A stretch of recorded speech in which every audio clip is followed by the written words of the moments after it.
On entend parler du Bitcoin partout, que ce soit en bien ou en mal, mais est-ce vraiment toujours intéressant d'investir dans cette crypto-monnaie? Mais attention, dans cette vidéo, tu auras seulement mon avis avec les recherches que j'ai pu effectuer. Donc avant d'investir, forge-toi ta propre opinion en approfondissant les recherches. D'ailleurs, n'hésite pas à me dire dans les commentaires si tu n'es pas d'accord avec moi et aussi pourquoi. Dis-moi également si tu souhaites que j'approfondisse certains points traités dans la vidéo. Bien évidemment, il m'aurait fallu beaucoup plus de temps pour traiter tout le sujet dans sa globalité. Je t'invite à liker la vidéo, la partager et bien sûr t'abonner si ce n'est pas encore fait. Je suis Nico de Gérer son patrimoine, je t'apprends à investir correctement et à construire ton patrimoine. Dans un premier temps, nous allons détailler rapidement l'histoire du Bitcoin ainsi que son fonctionnement.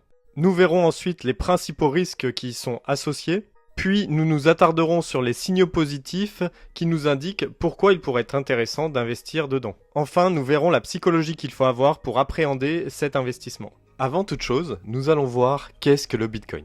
Le 31 octobre 2008, sort un document de 9 pages expliquant les limites du système de paiement actuel, mais surtout comment une monnaie numérique viendrait résoudre tous ces problèmes. Le white paper de Bitcoin vient d'être publié. Quelques mois plus tard, le premier Bitcoin est créé par un certain Satoshi Nakamoto. Nous ne savons pas s'il s'agit d'une personne ou d'un groupe de personnes, si elle est toujours en vie ou décédée, et c'est ce qui fait aussi la puissance de cette crypto-monnaie qui est Bitcoin. Il n'y a pas de chef, Bitcoin appartient à tout le monde, ce qui en fait sa décentralisation. A l'inverse, dans le système monétaire actuel, nous sommes dans une centralisation. En effet, les États, les banques ou les institutions contrôlent l'économie en imprimant de la monnaie, ou encore en augmentant ou abaissant les taux directeurs. Donc on voit ici qu'avec le système actuel, les grandes institutions peuvent changer les règles du jeu en cours de route en fonction de l'économie. Pour Bitcoin, le protocole est déjà déterminé avec des règles claires et connues de tous. Il faut savoir que n'importe qui peut changer ses règles à n'importe quel moment, comme une page Wikipédia par exemple. Cependant, il va falloir que ces nouvelles règles soient approuvées par l'ensemble des mineurs, les nœuds, les utilisateurs, mais aussi les développeurs. C'est vrai que cela change des institutions qui choisissent elles-mêmes s'il faut mettre en route la planche à billets, clôturer des comptes, etc. On en vient donc sur un autre aspect assez important, on dit de la monnaie traditionnelle qu'elle est inflationniste. En effet, en imprimant de plus en plus de monnaie, on augmente la masse monétaire. En quelque sorte, on rend la monnaie de moins en moins rare. Donc elle perd de plus en plus de valeur. Pour Bitcoin, c'est l'inverse. Il est dit déflationniste. Sa quantité est limitée, voire même diminue dans le temps. Le Bitcoin ne pourra pas avoir plus de 21 millions d'unités. Aujourd'hui, on en est à 20 millions et tous les 4 ans, la quantité de nouveaux Bitcoins créés diminue de moitié. C'est ce qu'on appelle le halving. Il faudra attendre environ 2140 pour avoir la totalité des bitcoins émis sur le marché. À partir de ce moment-là, on peut se dire qu'il y a une offre limitée, donc une rareté sur cette monnaie. Mais aussi dans ce calcul de rareté, il faut prendre en compte les pertes de bitcoin par certains utilisateurs. En effet, l'aspect décentralisation fait qu'il y a de nombreux moyens de perdre ces bitcoins de nos jours. On comprendra que si ces bitcoins sont perdus, ils ne sont plus mis en circulation sur le réseau, sur le marché Bitcoin, et donc il y a une diminution de la quantité réellement utilisable par la population. Ainsi, on diminue l'offre en circulation, et en diminuant l'offre en circulation, on augmente la rareté. Maintenant, on va essayer de comprendre comment fonctionne Bitcoin au niveau des transactions. Pour schématiser ceci, on va devoir prendre de la hauteur. Il faut comprendre tout d'abord le réseau Bitcoin, puis la blockchain. Ce sont deux choses différentes. Le réseau est combiné de nœuds. Ce sont des ordinateurs qui vérifient la validité des transactions et transmettent l'information aux autres nœuds, donc aux autres ordinateurs. Ils vont vérifier si l'émetteur a assez de Bitcoin pour réaliser cette transaction.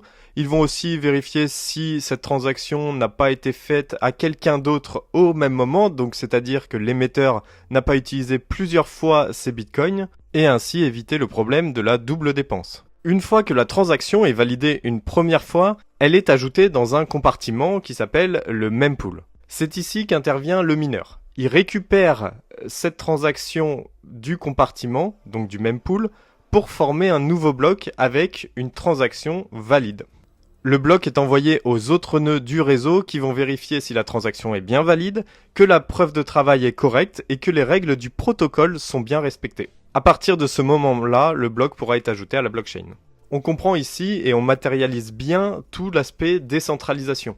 Il y a plusieurs acteurs qui valident petit à petit les étapes et c'est un travail commun qui fait que le Bitcoin et le réseau du Bitcoin est solide. Pour savoir si tu dois investir, mais surtout si tu souhaites investir dans Bitcoin, tu te dois de connaître l'aspect général de cette monnaie comme on vient de l'évoquer, mais également connaître les risques. Le marché des crypto-monnaies est très jeune. Bitcoin est la crypto-monnaie la plus ancienne. Elle a été créée il y a 16 ans, donc c'est un marché encore très spéculatif. Sur ce graphique, on peut voir la courbe de diffusion de l'innovation. On va pouvoir adapter ça à Bitcoin. Ici, dans un premier temps, les personnes qui vont rentrer sur cette nouvelle innovation, donc sur le Bitcoin, ça va être les innovateurs. Puis ensuite, différentes catégories de personnes vont rentrer petit à petit. Donc les premiers adeptes, et ensuite la majorité précoce et majorité tardive. L'ère située sous cette courbe représente la proportion de personnes qui vont acheter, investir, s'intéresser à cette innovation.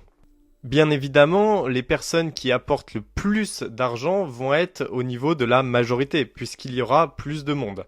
En revanche, au tout début de cette courbe de diffusion, les premières catégories de personnes qui vont acheter, investir dans cette innovation vont injecter des liquidités. Cependant, les liquidités ne seront pas assez importantes pour pouvoir avoir un prix stable au fur et à mesure de son évolution. Qui dit moins de liquidités dit des mouvements de prix plus importants en cas de vente ou d'achat. De plus, comme nous sommes au début de l'innovation, il y a quand même des incertitudes, donc des mouvements de panique qui peuvent être plus importants ou des mouvements d'euphorie également plus important. La volatilité s'explique donc par cette première phase et au fur et à mesure que d'autres groupes de personnes vont rentrer sur l'innovation, les liquidités vont être plus importantes, le consensus va faire que cette innovation va être de plus en plus acceptée et donc les mouvements seront de moins en moins importants. Les périodes d'euphorie seront moins importantes et les périodes de doute aussi. C'est à ce moment-là donc qu'on arrive sur une stabilisation des prix et une croissance normale avec moins de volatilité. Donc une des questions et aussi un des points qu'on peut voir en découler,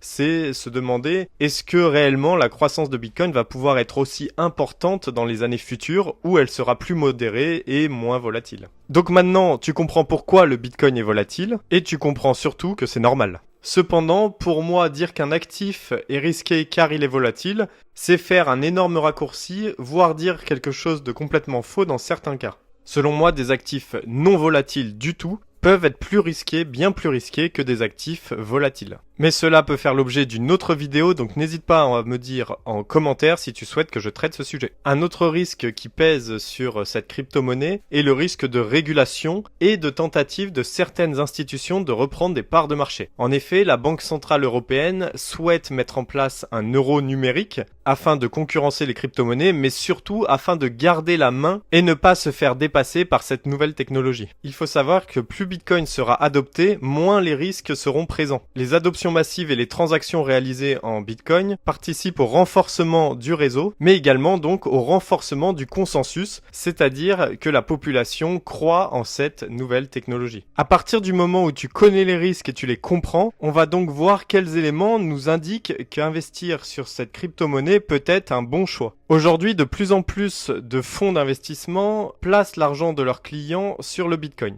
BlackRock a créé le 11 janvier 2024 un ETF Bitcoin, donc un tracker qui permet de s'exposer aux variations de la crypto-monnaie. Il faut savoir que cette même année, en 2024, Bitcoin attire 65 milliards de dollars de flux nets contre seulement 3,4 milliards de flux nets pour l'or. Ces chiffres fous démontrent bien l'attrait massif des investisseurs et des épargnants pour pouvoir s'exposer au Bitcoin afin d'optimiser un peu plus et surtout de diversifier leur patrimoine. Aussi, depuis quelques années, les États-Unis conservent les bitcoins qui ont été saisis dans des affaires judiciaires et le 6 mars 2025, Donald Trump signe un décret établissant une réserve stratégique pour le bitcoin. En clair, son objectif est de conserver les bitcoins saisis et de ne pas les vendre. Les États-Unis ont donc une stratégie de conservation long terme et semblent avoir une vision optimiste dans le futur pour le bitcoin. Nous avons également d'autres indicateurs qui démontrent l'adoption massive de la reine des crypto-monnaies. En septembre 2021, le Salvador adopte le Bitcoin comme monnaie légale. En revanche, il l'abandonnera en tant que monnaie officielle en 2025, mais continuera à en accumuler dans ses réserves.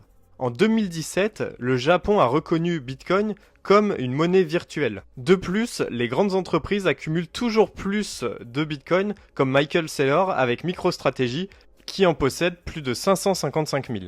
On voit bien qu'il est clair que pour les plus grands de ce monde, Bitcoin est une réserve de valeur et la course à l'accumulation a déjà commencé. Dans les investissements, tu ne seras jamais gagnant si tu ne suis pas le mouvement. Tu dois pour ceci comprendre les signaux pour savoir dans quelle direction va le marché. Tu comprends bien que pour le moment, les signaux sont au vert concernant le Bitcoin.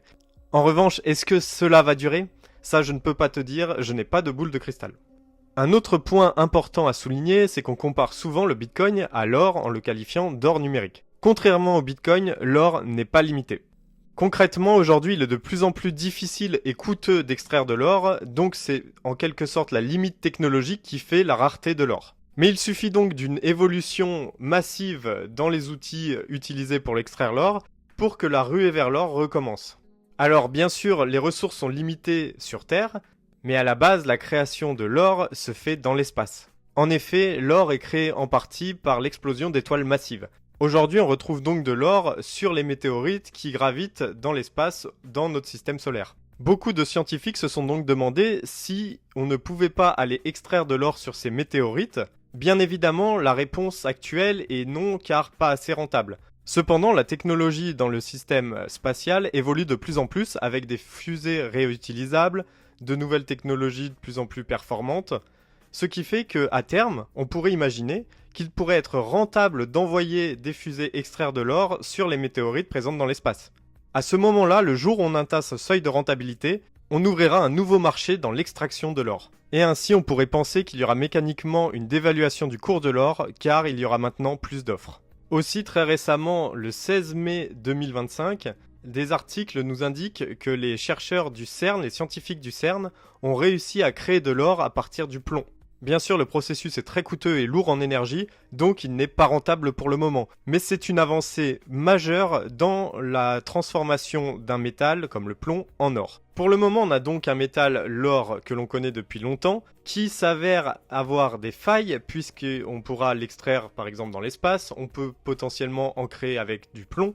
Et de l'autre côté, il y a cet or numérique, il y aura 21 millions d'unités, pas une de plus, ce qui a priori en ferait une réserve de valeur un peu plus intéressante. Si avec toutes ces informations, tu souhaites te lancer dans l'investissement dans le Bitcoin, il faut savoir que dans le monde des crypto-monnaies et particulièrement du Bitcoin, il existe des personnes qui sont appelées maximalistes et qui possèdent tout en Bitcoin.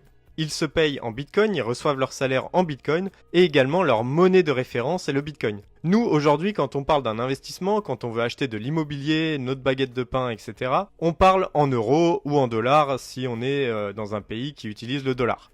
Les maximalistes, eux, ont comme monnaie de référence le Bitcoin. Leur objectif est de pouvoir en accumuler un maximum avant que les 21 millions de Bitcoin soient émis. Il faut bien que tu gardes en tête que malheureusement, tout le monde n'en aura pas. Donc pourquoi pas, sans être maximaliste, accumuler petit à petit dans ton patrimoine et exposer une partie de ton patrimoine à cette crypto-monnaie afin de te protéger de l'inflation grandissante. Il n'y a pas de règle absolue, mais une exposition de 5 voire 10% peut être intéressante dans un patrimoine d'une personne qui a un profil de risque un peu plus élevé que la moyenne. Après, bien sûr, cela va dépendre de chacun, du profil de chacun, de son aversion au risque et aussi de savoir si tu es convaincu ou non. Le but est d'accumuler petit à petit à ton échelle, d'avoir ton propre portefeuille de Bitcoin et surtout de le garder sur le long terme. Il faut éviter au maximum de revendre, mais il faut plutôt accumuler et sur le long terme, tu pourras être gagnant. Tu l'auras compris, même s'il y a un risque qui est présent et qui est indéniable, selon moi, investir dans le Bitcoin est aujourd'hui une bonne opportunité et surtout une bonne méthode pour diversifier ton portefeuille. Cependant, tu dois faire tes propres recherches et tu es responsable de tes décisions d'investissement. Dans une prochaine vidéo, j'expliquerai comment investir réellement et concrètement dans le Bitcoin en te montrant toutes les petites subtilités à connaître qui te permettront de gagner un maximum de temps. N'hésite pas à partager la vidéo, à la liker. Je te dis à la prochaine et prends soin de tes investissements.